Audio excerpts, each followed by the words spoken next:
Welcome to my channel Shashi's foodaholic. So ఈరోజు నేను veg keema biryani చేస్తున్నానండి. వెజ్ కీమా బిర్యానీ అంటే మీరు అందరూ అనుకోవచ్చు, ఇదేంటి వెజ్ అంటుంది కీమా బిర్యానీ అంటుంది, సో వెజ్లో కీమా ఏముంటుంది అని అనుకోవచ్చు. లేదండి, వెజ్లో కూడా చాలా ఐటమ్స్ ఉంటాయి. అలాగే నేను ఈరోజు సోయా చంక్స్ అండి, మీకు బజార్లో దొరుకుతుంది సోయా చంక్స్. దీన్ని కీమాలకు కూడా టేస్ట్ వస్తుందండి మీరు చేసుకున్నప్పుడు. సో దీన్ని చాలామంది చేసుకుంటారు, ఇంట్లో కర్రీస్ కింద కూడా చేసుకుని మనం తింటాము, చపాతీలతో కానీ రైస్తో కానీ దేనితోనైనా బాగుంటుంది. సో ఈరోజు నేను సోయా చంక్స్తోని బిర్యానీ చేసి చూపిస్తాను. అంటే ఇది జస్ట్ కీమా టేస్టే వస్తుంది కాబట్టి నేను సోయా చంక్స్ అందుకనే కీమా బిర్యానీ అని కూడా మీకు అన్నాను అనమాట. సో దీనికి కావాల్సిన ఐటమ్స్ చెప్తున్నాను. ఇది నేను యాక్చువల్గా ఏం చేశానంటే జస్ట్ ఒకసారి కడిగేసి కొంచెం వేడి నీటిలోని దీన్ని నానబెట్టుకుని పెట్టుకున్నానండి, ఒక పిసర్ ఆయిల్ వేసి.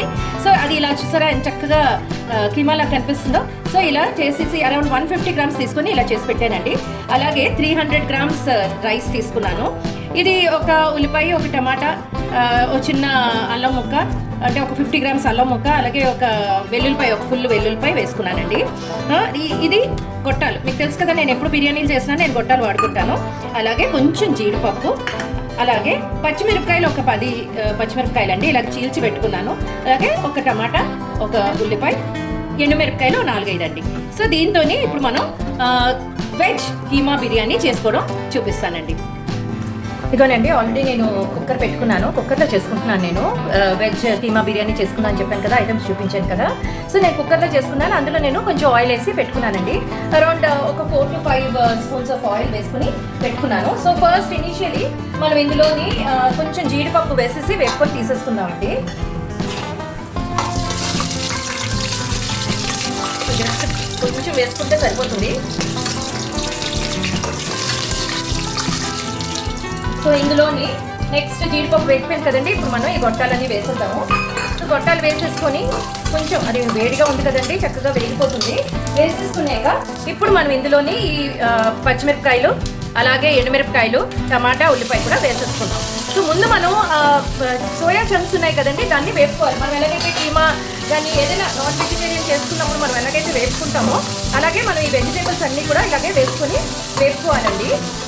సో ఇప్పుడు మనం చక్కగా ఇలాగ అన్నీ వేసేసుకొని, ఎండుమిరపకాయలు ఎందుకు వేస్తాము అంటే కొంచెం టేస్ట్ అది వస్తుందండి. మీకు ఎండుమిరపకాయలు వేసినప్పుడు ఏంటంటే దాని టేస్ట్ బాగుంటుంది, చాలా టేస్టీగా ఉంటుందండి. మీరు ఎప్పుడైనా ట్రై చేస్తారో చూసారో లేదో, అంటే జనరల్గా చూసారా హోటల్స్లో వాటిలో కూడా ఎక్కువగా వాళ్ళు కర్రీస్లో కానీ దేంట్లోనైనా కూడా ఎండుమిరపకాయలని ఎక్కువ వాడతారండి, ఎందుకంటే టేస్ట్ చాలా బాగుంటుందండి, అందుకని అది వాడతారు.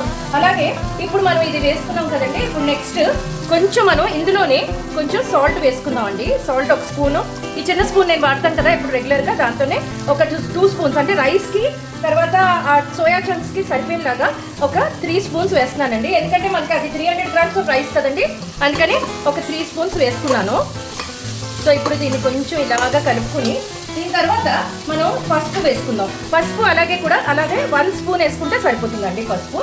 సో ఇప్పుడు మనం దీన్ని ఇలా కొంచెం వేపుకునేక మనం ఇందులోని ఇప్పుడు కొంచెం వేగింది కదండి, ఇప్పుడు ఇందులోని మనం ఈ ఉల్లి ముద్ద మనం చేసుకుని పెట్టుకున్నాం కదా, చెప్పాను కదండి మీకు, ఒక 50 గ్రామ్స్ లాగా అల్లం, ఒక ఉల్లిపాయ, ఒక టమాటా, తర్వాత కొంచెం ఒక వెల్లుల్లిపాయ, ఈ మాత్రం చిన్న సైజు వెల్లుల్లిపాయ ఒకటి వేసుకుని అది పేస్ట్ చేసుకుని పెట్టుకున్నానండి. సో ఇప్పుడు ఇవన్నీ కలిపి ఇలాగా మంచిగానే మనం వేపేసుకోవడమేనండి. సో ఇది కొంచెంసేపు ఇది కొంచెం పచ్చివాసన వస్తుందండి, ఉల్లి మూత ఎప్పుడు కూడా పచ్చివాసన వస్తుంది కాబట్టి కాసేపు దీన్ని మనం మూత పెట్టుకొని ఉంచుకుందామండి. వేగాక మళ్ళీ నేను మీకు చూపిస్తాను. ఇదిగోనండి వేగిపోయింది. సో ఇప్పుడు మనం ఇందులోని ఈ సోయా చంక్స్ని వేసేద్దాం. మనం చెప్పాను కదండి నానబెట్టుకొని పెట్టుకున్నానని, ఈ సోయా చంక్స్ని ఫస్ట్ ఇందులో వేసేసుకోవాలండి. చక్కగా వేసేసుకొని దీన్ని కాసేపు వేగనివ్వాలి. వేగనిచ్చాక అప్పుడు మనం రైస్ వేసుకొని చేసుకుంటాం. అంటే ఇప్పుడు ఏ నాన్ వెజ్ అయినా మనం అలాగే చేసుకుంటాం కదండి చక్కగా. ఇది ఒక 150 గ్రామ్స్ వేసుకున్నానండి సోయా చంక్స్. సో మనకి అచ్చు కైమా ఎలాగైతే మనం చేసుకుంటామో అలాగే మీరు ఇలాగా కొంచెంసేపు వేపి దాన్ని అప్పుడు మనం రైస్ వేసుకొని మనం చేసుకుందాము. సో ఇది కాసేపు ఇలాగా వేగిన తర్వాత నేను మీకు చూపిస్తానండి. ఇదిగోనండి వేగిపోయింది చక్కగాని. ఇప్పుడు మనం ఇందులోని రైస్ వేసేసుకుందాం అండి. మనం ఆల్రెడీ నేను కడుక్కొని పెట్టుకున్నాను రైస్. సో దీన్ని మనం చక్కగా ఇందులో వేసేసుకొని మనం వేపుకోవడమేనండి. కాసేపు మనం వేపుకుంటే తెలుసు కదండి మనకి బిర్యానీలు చేసుకున్నప్పుడు ఎలా వేపుకుంటామో రైస్, అలాగే కొంచెం అంటే చాలామంది ఇది యాక్చువల్గా పులావ్ అని కూడా అనొచ్చు, అయితే ఇది short way of doing biryani అనమాట, షార్ట్ ఫామ్ ఆఫ్ బిర్యానీ ఇది. సో ఇదిగోనండి ఇప్పుడు ఇలా కొంచెం మనం రైస్ వేసేసుకున్నాం కదా. సో ఇది ఇప్పుడు ఇలాగా మనం తిప్పేసుకోవడమేనండి. సో మనకి చూడండి, మీకు రైస్ తక్కువ కీమా ఎక్కువ కనిపిస్తుంది, అంటే సోయా చంక్స్ ఎక్కువ కనిపిస్తున్నది. సో తర్వాత మనకి ఏంటవుతుందంటే రైస్ కుక్ అయ్యాక మనకి బాగా కనిపిస్తుందండి, ఎందుకంటే అప్పుడు కీమా పెద్దగా కనిపించదు. రైస్ మనకి ఇప్పుడు అన్కుక్డ్ కదా, సో అందుకని మనకి కొంచెం ఇలా కనిపిస్తుంది. సో ఇదిగోనండి. సో ఇప్పుడు మనం ఇందులోని కొంచెం గరం మసాలా పౌడర్ యాడ్ చేసుకుందామండి. ఇదిగోనండి, కొంచెం జస్ట్ ఈ చిన్న స్పూన్తో 2 స్పూన్స్ వేసుకున్నాను. సో ఇది జస్ట్ ఇలాగా మనం కలిపేసుకొని ఒక 2 మినిట్స్ ఎక్కువసేపు ఉంచకూడదండి, ఎందుకంటే మీకు రైస్ మళ్ళీ బాగా ఫ్రై అయిపోయినా కూడా మీకు ఆ టేస్ట్ ఉంటుందండి, కీమా టేస్ట్ పోతుంది, అంటే సోయా చంక్స్ టేస్ట్ పోతుందండి. అందుకని కొంచెం ఇలా చేసుకునేక మనం ఇందులో వాటర్ వేసుకొని పెట్టేసుకోవడమేనండి. ఇదిగోనండి, బాగా వేగిపోయింది. సో ఇప్పుడు వాటర్ వేసుకుందాం అన్నాను కదా, ఇదిగోనండి 2.5 గ్లాసెస్ అండి, 300 grams కదా. సో 2.5 గ్లాసెస్ ఆఫ్ వాటర్, అంటే 2.5 గ్లాసెస్ అంటే ఎంత పడుతుందండి మీకు? అరౌండ్ 500-600 గ్లాసెస్, అంటే 600 ml అంతే కదండి. ఇదిగో ఇప్పుడు మనం వాటర్ వేసేసుకున్నాం కదా, జస్ట్ మనం మూత పెట్టేసుకొని విజిల్ వచ్చాక, అంటే కుక్కర్ ఓపెన్ అయ్యాక నేను మళ్ళీ మీకు చూపిస్తానండి. ఇదిగోనండి అయిపోయింది వెజ్ కీమా బిర్యానీ. చూసారు కదండి ఎంత యమ్మీగా ఉందో, మీకు చూడడానికి కూడా కనిపిస్తుంది కదా. సో ఇదండి మన వెజ్ కీమా బిర్యానీ, అంటే సోయా చంక్స్తో చేసిన బిర్యానీ అండి. సో మన ఆల్ వెజిటేరియన్స్కి ఇది మన కీమా బిర్యానీ తిన్నట్టే ఉంటుందండి. సో ఇప్పుడు ఇందులోని కొంచెం మా ఇంట్లో నేను నెయ్యి తీసుకున్నానండి, నెయ్యి పెట్టుకున్నాను. సో ఇదివరకు చెప్పాను కదండి, నెయ్యి మా ఇంట్లో లేదు, అయిపోయిందని. సో ఈ మధ్యనే నేను చేసుకున్నానండి. సో చక్కగా ఇందులో కొంచెం యమ్మీగా నెయ్యి వేసుకుందామండి. మీకు ఎంత నచ్చితే అంత నెయ్యి వేసుకోండి. ఈవెన్ సమ్టైమ్స్ మనం నెయ్యి ఓన్లీ నేను ఆయిల్ వేసుకున్నాను, ఆయిల్ బదులుగా నెయ్యి వేసుకొని కూడా మీరు చక్కగా చేసుకోవచ్చండి, which is more healthy for the kids.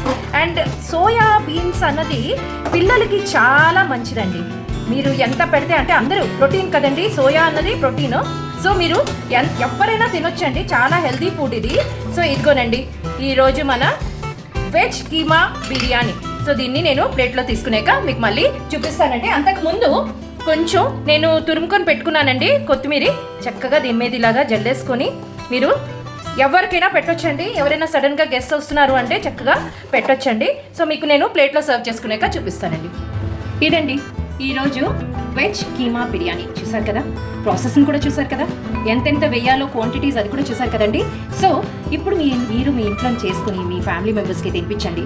అది ఎలా ఉందో టేస్ట్ చేసి నాకు చెప్పండి కామెంట్స్లోని. నా ఛానల్ని మీరు ఎలాగా ఫాలో అవుతున్నట్టున్నారు. సో ఒకవేళ ఫాలో అవ్వకపోతే ఫాలో అయ్యి నా ఛానల్ని సబ్స్క్రైబ్ చేసుకుని బెల్ ఐకాన్ని ప్రెస్ చేయండి. సో దట్ మీకు ఇలాంటి మంచి మంచి రెసిపీస్, మీకు ఇంకా నేను కొత్త రెసిపీస్ కూడా చేసి పెట్టాలని ఆశతో ఉన్నానండి. సో మీరు నాకు ఎంకరేజ్ చేస్తే ఇంకా మంచి మంచి రెసిపీస్ కూడా నేను మీ వరకు తీసుకొస్తానండి. సో ఇదండి ఈరోజు రెసిపీ వెజ్ కీమా బిర్యానీ. ఓకేనండి. సో నా ఛానల్ని లైక్ చేసి, షేర్ చేసి, సబ్స్క్రైబ్ చేసి బెల్ ఐకాన్ని ప్రెస్ చేయండి. Bye bye.